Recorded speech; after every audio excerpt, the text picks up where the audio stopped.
jago ne Nyasaye mangima erokamano mokela duond Lolo Television ka yena walem kodi wago erokamano gokinyi matinende misekelo wane Nyasaye maratego eremo manuchwere msalaba Kalvari akuoyo e compound ni te e studio ni joma tiye iye gi jatende Nyasaye mangima nyaka sam mawuon studio ruodhwa gwedhi duto matiyo ka pastors mayalo ka mondo gwedhi Nyasaye an bende mai adwa yalo kani Nyasaye ma anan giri mar tich onge gima nyalo timo ka ino kitiyo ruoth kora hand over injili ni lweti mi joneno gi jowinjo lokruok mar chuny kitimo ne gi hononi erokamano ruodhwa kendo ka ng'ato yude report ni ng'ato itimo ne ono kokalo kuom wach madwa yale TV ni wabiro ting'o nyingi malo ka wagoni ni erokamano walami erembe Yesu Kristo ma Nazareth. Amen.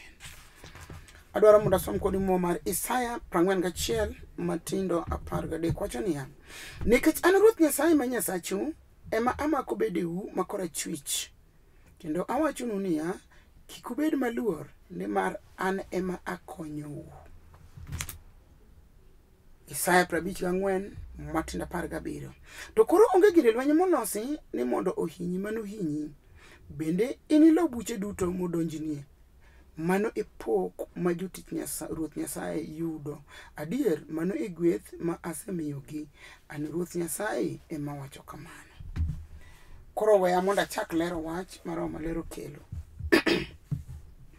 asomo muma mawacho ni Nyasaye ema wuoyo ok en janabi ok en jaote ok en japuonjre en Nyasaye ma Nyasaye mawuon polo gi piny Nyasaye ma jachwech Nyasaye matimo gik malich ma dhano ok nyal timo.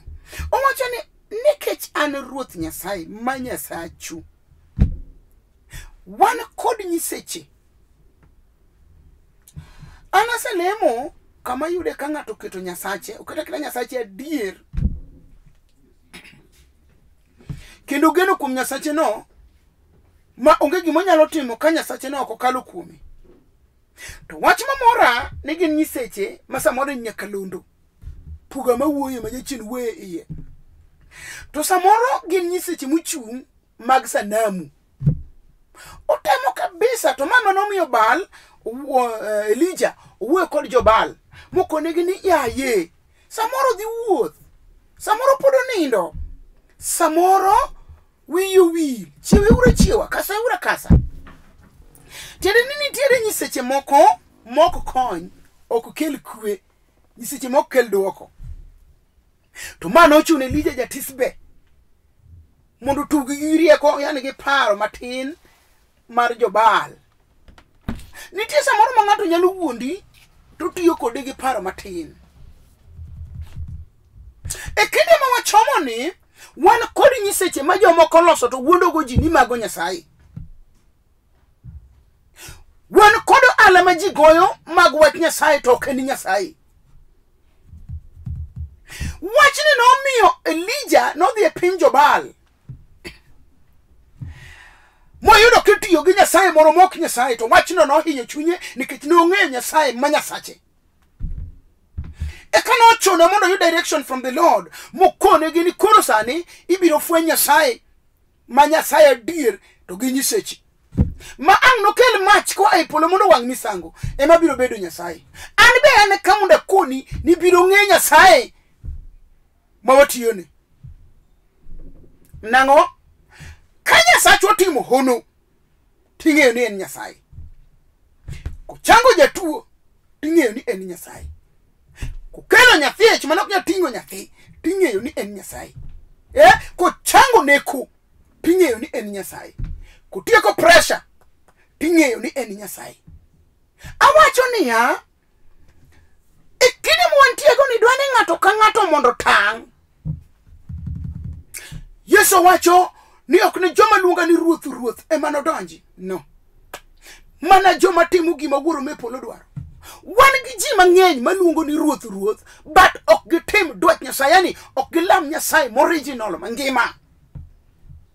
Wan gi nyiseche mikonyo miyiengo wan gi nyiseche miwuondruok go to mae momiyo Nyasaye wuoyo muma mar Isaya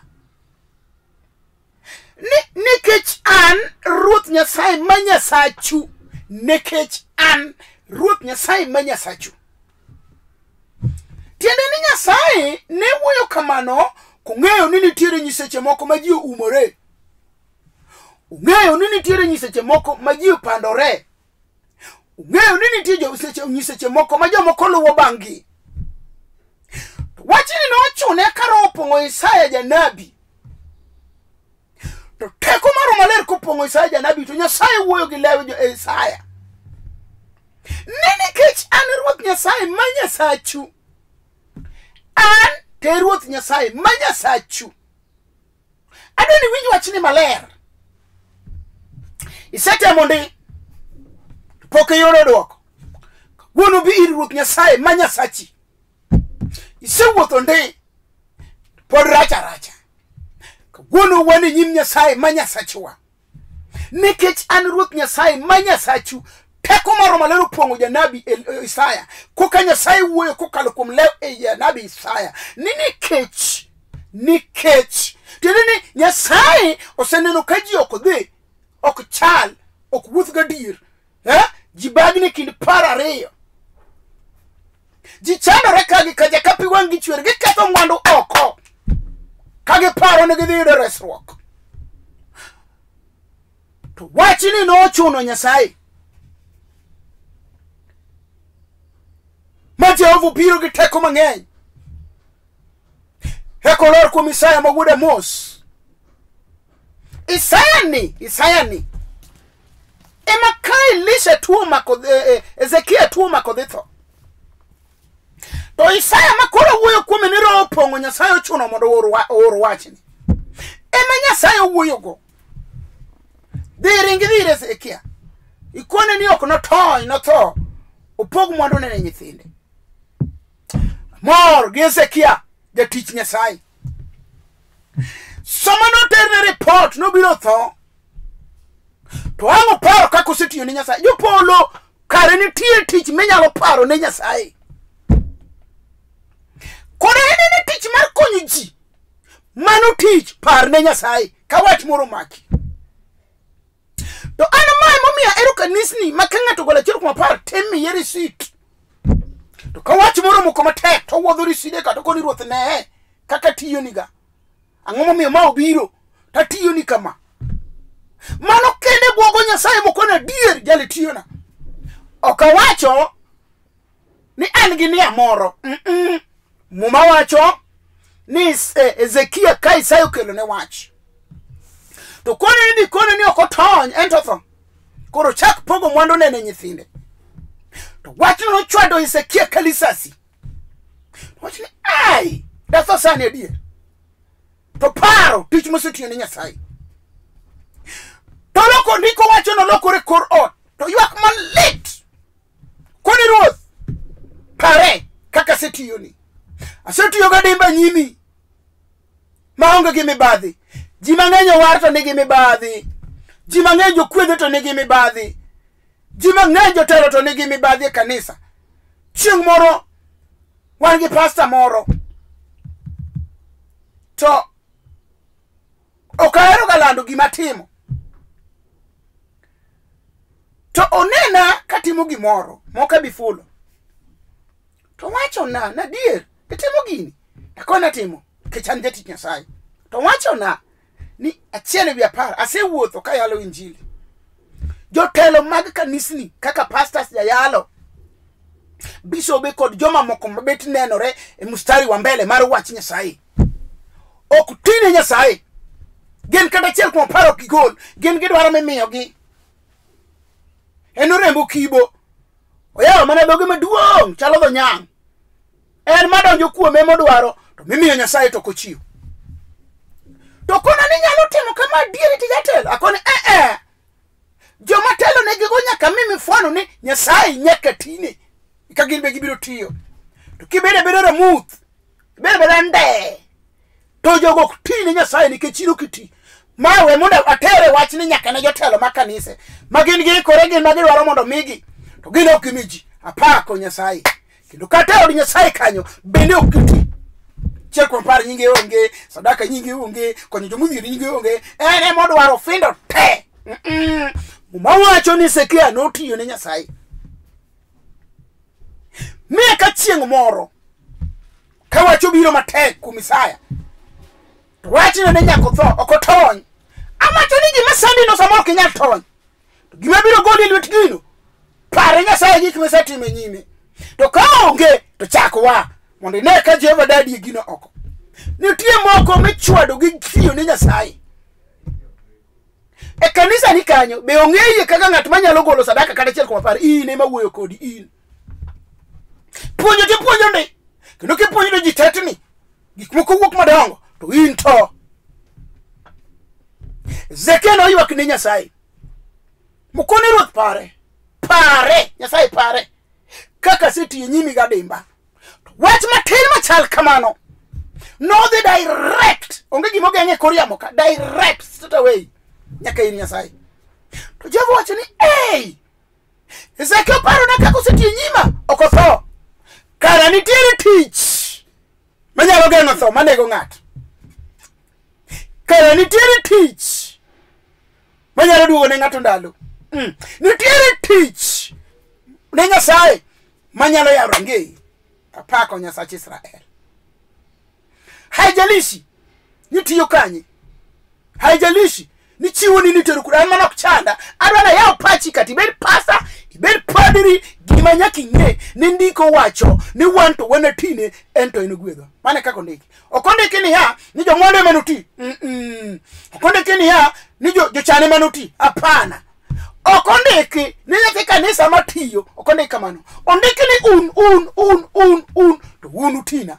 An Jehova Nyasaye to wana gwedho. Kanye kaka mumowacho. Mumama somo wacho ni ya gimomi akelo wachno nikech Nyasaye owuoyo kod dho Isaya janabi. To Isaya ni ema Nyasaye no wuoyo go kadhi reso Hezekia. Mandiko wacho ni nomed Hezekia higa 15. Benitie gima Nyasaye osotimo ni made time neno.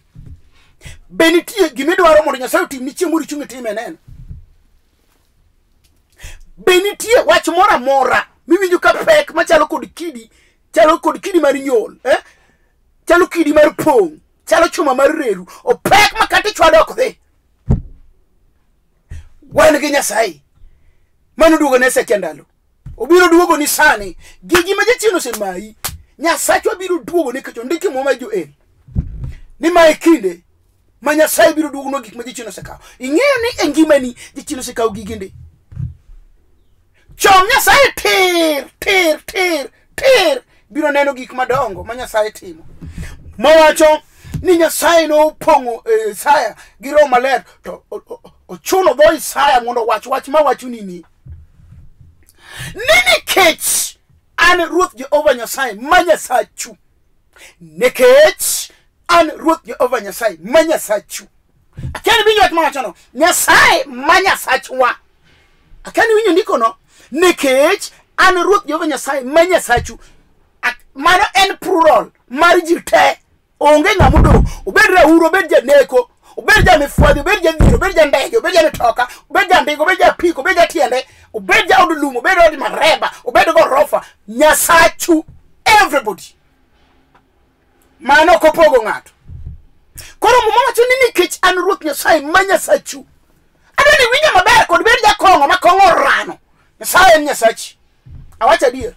Ibede lor ma ywako romo, ma wany bendo romo. Nyasaye en Nyasachi.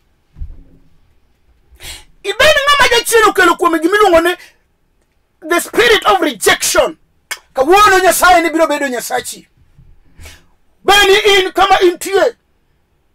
Siki ywak nikech lek mileko kumori. Nyasaye en Nyasachi. Nikech an ruoth Jehova Nyasaye ma Nyasachu. Ibede ng'ama Nyasaye segwedha hinya. Nyasaye en Nyasachi. Ibede ng'ama tinde kichako gwedhi. Nyasaye en Nyasachi. Ibede ng'ama pok ogwedhi completely, yani totally. Nyasaye en Nyasachi. Nikech an ruoth Jehova Nyasaye ma Nyasachu. Adoni ng'e. Ok en Nyasach padri. En Nyasachi.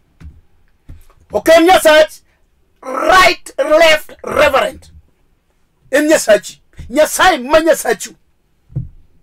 Be ok enemar ach Deaconess Bishop en Nyasaye manyasachi tiene ni ya kanya sai manyasacha ni ambe koro wakelo bed mara sani kanya sai manyasacha otimo hono to mari nyalo timo hono nikech en Nyasaye achiel rite mopogore gimomi mari nokti momi ichwer manyaka ne omi sete mochwa pato kibedie nikech okichal gima Nyasaye dwaro wono biro luongo Yesu ja Nazareth ndiko wacho ni ene yo ne ngima ni adiera ng'ato ok dhi kawuora moko kalo kuome ka Nyasaye hakuna cha kuenda bila kupitia kwa Yesu nyaka kal kuom Yesu kawuono iberi yar manyaka ne pok ne dhiango puro puothini puro gi lweti higa ka higa kawuono biro ng'eyo Nyasaye ma Nyasachi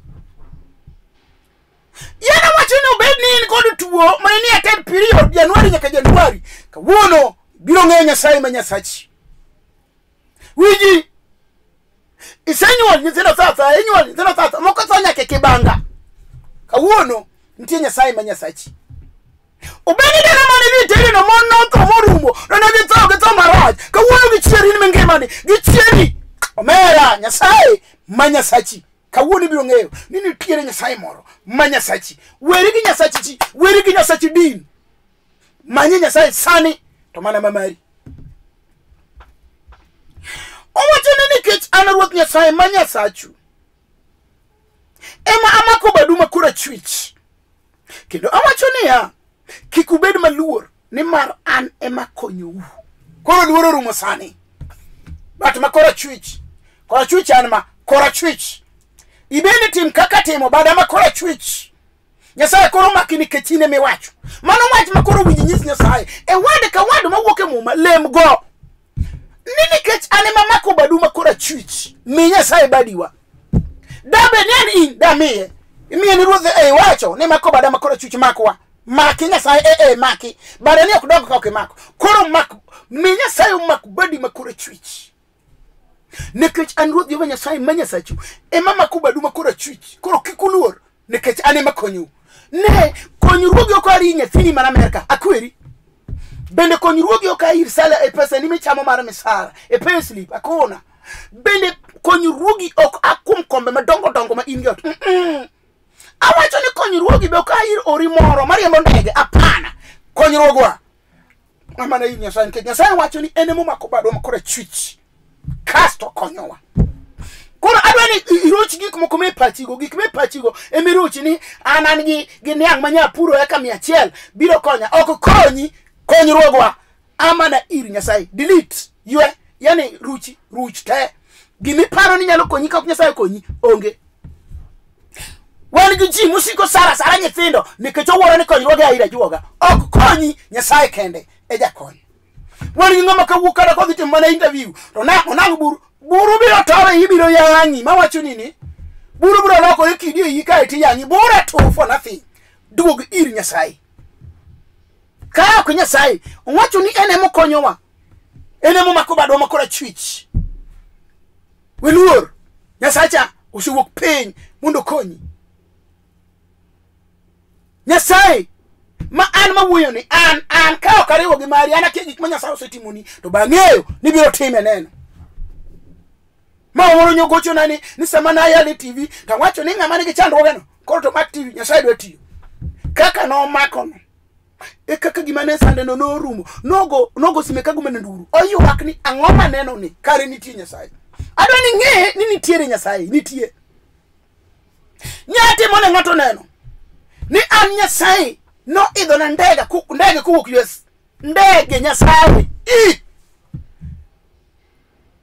ma Jehova biro nyaka Kenya kawacho kamano ng'ama onge roho to kuwinja Nyasaye nyalo tiyo koda mondo konyi mano Nyasaye ok ne remo konyi Nyasaye nikech anange giteko mar konyi aonge ga dier to ka Nyasaye omiya ochoma mondo konyi ta konyi nikech Nyasaye koro wacho ni en momako bado mokora chwich kikweluor ene mokonyowa koro Nyasaye makonyi an Nyasaye no idho na ndege kowuok US adier ma Nyasaye nindo airport Jomo Kenyatta International Airport ma Nyasaye luonga e airport umera Nyasaye makone no chandruogi Joma yando nene chandruok Agar. Kagaro lewe thim gi nyathi. Saro seriembe Ibrahim oriembe kuma chomo kia. To Nyasaye ma jane chandruok mar ji. None chandruok Agar. Nyasaye mako bad ng'ato makora chwich. Nyasaye makwero ni kikwa luor ene jakonywa. Nyasaye ma Nyasachwa.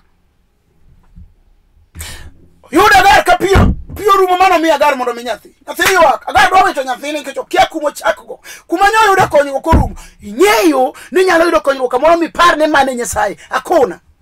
Konygo nyalo rumo. Jal makonyi no bende nyalo jok kodi mojari. Makara kore go sime to neno to komaki nikech okiyai konyruok kuom Nyasaye. Ne nyaka nyathini minyuolo nyalo tamore makusimbi nikech ok en Nyasaye. To Jehova kiring migocho ne. Nyasaye mako sano onge engagement. Onge. Tem Nyasaye kata sani gone sime wa. Sime migoyo en ni wacho ne gilewi. Wachne wa. Mondo ne ka Nyasaye timo. Eka Nyasaye oridore piny. Mondo ne Agar kaka ywak e thim gi nyathi. To ang'o penjo Agar. Ang'o mitimo ka? Ka opie puge mi nyathi. To Agar openjo ni kare in Nyasaye. Kare nyalo neno ng'ato kolewe chandruok. Omiyo nochako Nyasache no. Ni El Roi. Adendo ga ni El Roi Nyasache Agar madhako. Nitie mon man gi Nyasaye wachuni. Sama chopo dodong iseleki piny ka Nyasaye ng'ama miyo. Nikech pek mar ot kata mar dala ni lwet dhako. Nikech dhako ni mama ko to tingo nyathi iye to muchi kae to ng'udho law to ng'ako bong'ok to nyuolo nyathi to dhodho to nyathi riere nyathi fuolo mago misigo te. Koro ne sama de chuo ng'eng nikech en onindo ino kinindi ka nyathi ywak. Kaw Nyasaye. Mondo los dala no nyalo riere nikech ikaw Nyasaye. To Agar penjo Nyasaye ni mayo karin janino inyalo nena e chandruok. Omiyo biro luongi ni El Roi. Nyasaye ma janeno. Ere na kumoro kidichuo moro. Ere na moro moleo sani. Ere ng'at ma chandruok omako. Ere ng'ama ywak moseywak. Ere ng'ama osemanyo kony kuom NGOs tok chopi. Ere ng'ama osemanyo kony kuom sirikal tok chopi. Ere ng'ama osemanyo kony kuom jotelo tok yudre. Wan gi Nyasaye miluongo ni El Roi. Nyasaye ma janeno. Obiro neni sani to konyruogi biro teremuka. Anno idho na ndege, obiro idho ni ndege. Awacho ni adier. To kata koko idho ni ndege, obiro idho ni mtoka. To koko idho ni, obiro idho ni apiko. To koko idho ni, obiro idho ni ndika. To kaka kamano, to obiro wuotho gi tiende.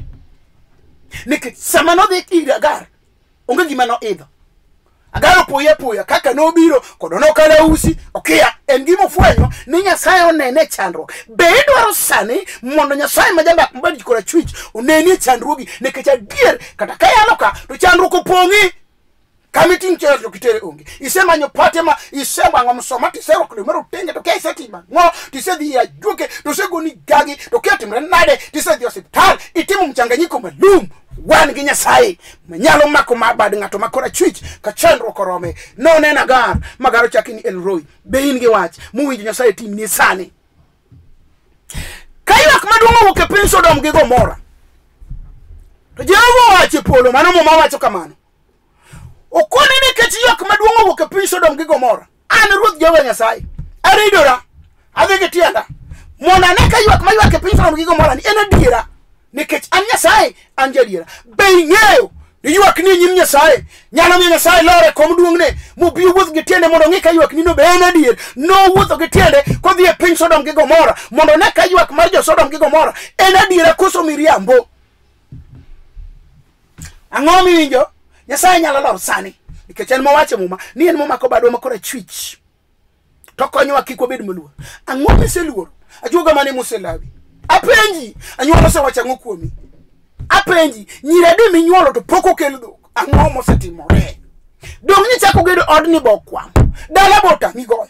Lobe onge. Ok awachno kuongi en ni Nyasaye ma ja amalo jal mano neno piny Sodom gi Gomora muridore mondo ne mowacho ni en odhi neno nikech en Nyasaye ma jadiera. Olor piny odhi gi tiende mondo ne Sodom gi Gomora ka ywago ne adiera nikech en jadiera. Be ing'eyo ni jal mayalo ni jadiera pok okudo wi ng'ato, pok owe ng'ato kende. Bende en ok ocha ng'ato, bende en ok olando wach. Nyasaye mayalo ni timo gik ma dhano ok nyal timo.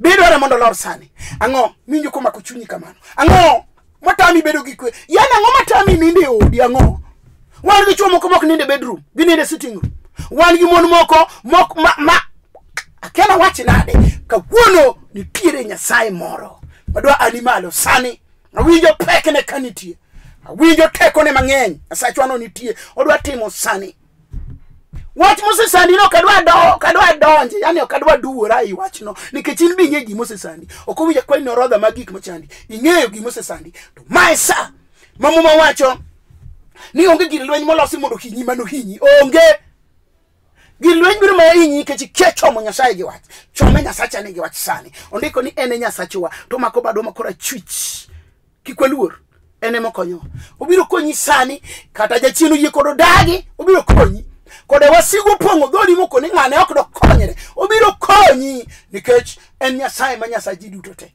adwaro mondo walem kodi en wach mane miwinjo kidwa ni Nyasaye sani nitie teko moro mosaib malo nikech Nyasachwa ag biro ga teko moro mang'eny yando tiyo gi teko mar kalausi mango wona maseta mana mobedo goto na mobedo got to jo Israel okalo to ka Farao biro chako tiyo gi teko mang'eny mar yamo mar ugwe chako kelo na mumu Farao kod oganda ni mag lweny ang'o miwinjo midwa ni Nyasaye otim sani gi teko mang'eny midwa ni Jehova otim kodi midwa ni Nyasaye otime odi kanyo midwa no time rangai midwa no time nyuolani midwa no time dalani midwa no tim kuom wuodi moram ne nitiere teko kuom nying Yesu Kristo ma Nazareth Yesu wacho ni teko te e polo kende piny osemiya Yesu nigi teko kuomi Yesu Kristo ma Nazareth nigi teko wi Yesu jaloch wuodi Jehova samo gure musalaba being'eyo ni jochiende no tetni ma jochiende gonduru ma pigi ramo gi roho no bedo joneno ka Yesu Kristo chotu mar chunye kende omiyo liete jomotho barore nyiso ni teko moro ni kanyo ma piny obedo mudho ma nanga mare kalo yech ang'o ibiro yech nanga moding'ino biro yech sani liel moikeno biro barore sani piny manyo tamore bedo mudho no biro bedo mudho ne wasiki e nyimi tir nikech nitie teko mwae musalaba Kalvari jachien bendo ng'eyo ni teko ma watiyogo ok en teko paso hia en teko mowuok e musalaba to mana Kalvari musalaba ng'eny to wuok kuom musalaba Kalvari ang'o miwinjo kidwaro muwinjo Nyasaye timni wechandore gi jasiki chom Nyasaye tir walemo wagoyo kamano tinende ni wuoro maler ruoth ne long'oni mondo wuok kodwa ni ine Nyasachwa tima komna bede wo kora chich kora cham kor yachien ok maki mi wacho nwa Nyasaye e wacho nwa nikech wabedo moluor nikech ine me konyowa sa oromo mondo kony dhako ni kony dichuog ni kony nyathi ni kony rangani jogo kony janeko ni kod raura ni Nyasaye lor ni miye nyathi time oni madongo ichang sickle cell ichanga miba chang tu sukari Nyasaye amiyo nyingi duong sani nikech in pokirem alami ka yie e remb Yesu Kristo ma Nazareth. Amen. An nerea mbewa. An nyara sembo kanyikela modak Ndhiwa Rangenya school. An nyara jaduong' mano senindo Rufus Agola Boy. Atedo karachuonyo west kata rachuonyo north. Mukiewo gi Kochiage Kagan. Kamiluongo ni karachuonyo ka Uma school Kandiege. Ajal ma Yesu nowaro ka jaricho. Ajaneno gik madongo minja yalo go ruoth osetimo. Omiyo ng'eyo ni Nyasaye biro timo ni awuok e kanisa mar Hope for Good in Christ. Wan gi kanisa Nairobi ka Njogo Road. Ibiro kawo namba na maringo no. Ibiro penja. B mondo ne gik ma wayalo gi jine diera. B mondo ne Nyasaye. Wan gi kanisa Mamboleo Kisumu. Wan gi kanisa Kandiege. Wan gi kanisa Simbi Nyaima. Bende wan gi kanisa Mombasa Mtongwe. Tafadhali Nyasacha mundo gwedhi kawarado kendo namba na 0720403913 okadhi piyo 07220 490 ka Nyasaye matimo ono to timna ne yono kokalo kuom injili moyalni Nyasaye mundo gwedhi. Shalom.